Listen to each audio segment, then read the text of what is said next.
जाति आधारित गणना हो रही थी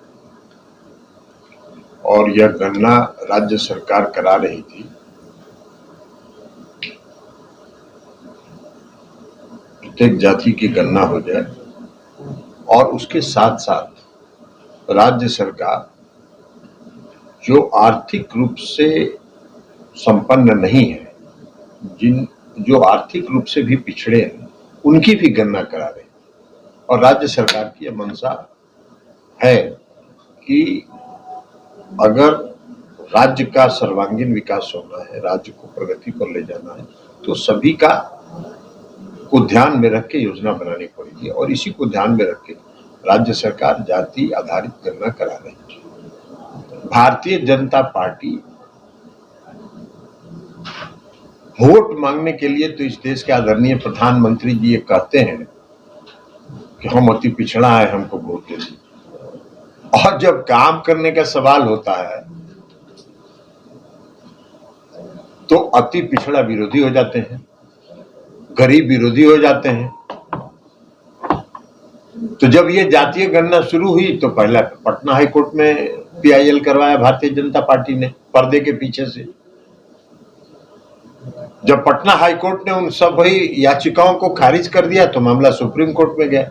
सुप्रीम कोर्ट में भी बड़े बड़े वकील जो इस देश के पहले अटॉर्नी जनरल रहे इन्हीं मोदी जी की सरकार में, गुजरात के ही हैं श्री मुकुल रोहतगी जी, वो पिटिशनर की तरफ से खड़ा हुआ। सर्वोच्च न्यायालय ने कहा कि इसमें स्टे देने का सवाल ही नहीं उठता है, स्थगित करने का कोई प्रश्न ही नहीं, आप बहस करिए। और सुप्रीम कोर्ट ने जो सवाल पूछा माननीय सर्वोच्च न्यायालय ने, वो आप सबों ने देखा। उन्होंने कहा कि भाई इससे आपका कौन सा व्यक्तिगत जो आपकी निजता है उसका हनन हो रहा है। हर आदमी को जानता है कि कौन किस जात का है, आपके पड़ोसी भी जानते हैं, आपके मोहल्ले वाले लोग भी जानते हैं, तो सब जानते ही हैं। तो इसमें कौन आपका निजता का हनन हो रहा है? तो इसलिए कोई सवाल नहीं है। लेकिन खैर ये सब हुआ, सुप्रीम कोर्ट ने कहा कोई स्टे देने का सवाल। आज तो पर्दा के पीछे से जो भारतीय जनता पार्टी खेल कर रही थी वो पर्दा के सामने आ गया, आना पड़ा, उनको मजबूर हो गए। आज सॉलिसिटर जनरल जब सुप्रीम कोर्ट में हाजिर हो गए और सॉलिसिटर जनरल ने कहा कि हमको भी इसमें कुछ कहना है इन पीआईएल पिटिशनर्स के पक्ष में, तो बात खुल गई। तो अब तो यह साबित हो गया कि भारतीय जनता पार्टी गरीब विरोधी है, अति पिछड़ा विरोधी है, आरक्षण विरोधी है, आरक्षण को समाप्त करना चाहती है। ये जितना राग अलापे अब उस राग का कोई असर नहीं होने वाला है। अब पूर्णतः प्रमाणित हो गया कि भारतीय जनता पार्टी इस देश में अति पिछड़ा विरोधी है, गरीब विरोधी है और आरक्षण विरोधी है। ये सारा काम आप सब लोगों ने देखा। नगर निकाय के चुनाव में क्या हुआ, उसमें भी पर्दा के पीछे से भारतीय जनता पार्टी ही थी।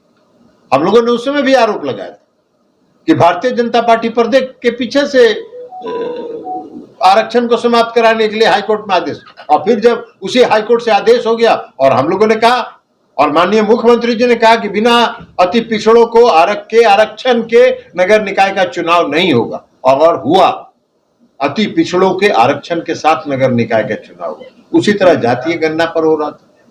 तो अब तो आज जो सॉलिसिटर जनरल ने जाके माननीय सर्वोच्च न्यायालय के सामने जो तर्क रखा, उससे अब यह साफ हो गया कि पर्दे के पीछे से भारतीय जनता पार्टी जो खेल कर रही थी, अब उनको खुल के मैदान में अति पिछड़ों के, गरीबों के विरोध में आके खड़ा होना पड़ा है। और वो इनके विरोधी हैं, इस समाज के विरोधी। बीजेपी तो प्रत्येक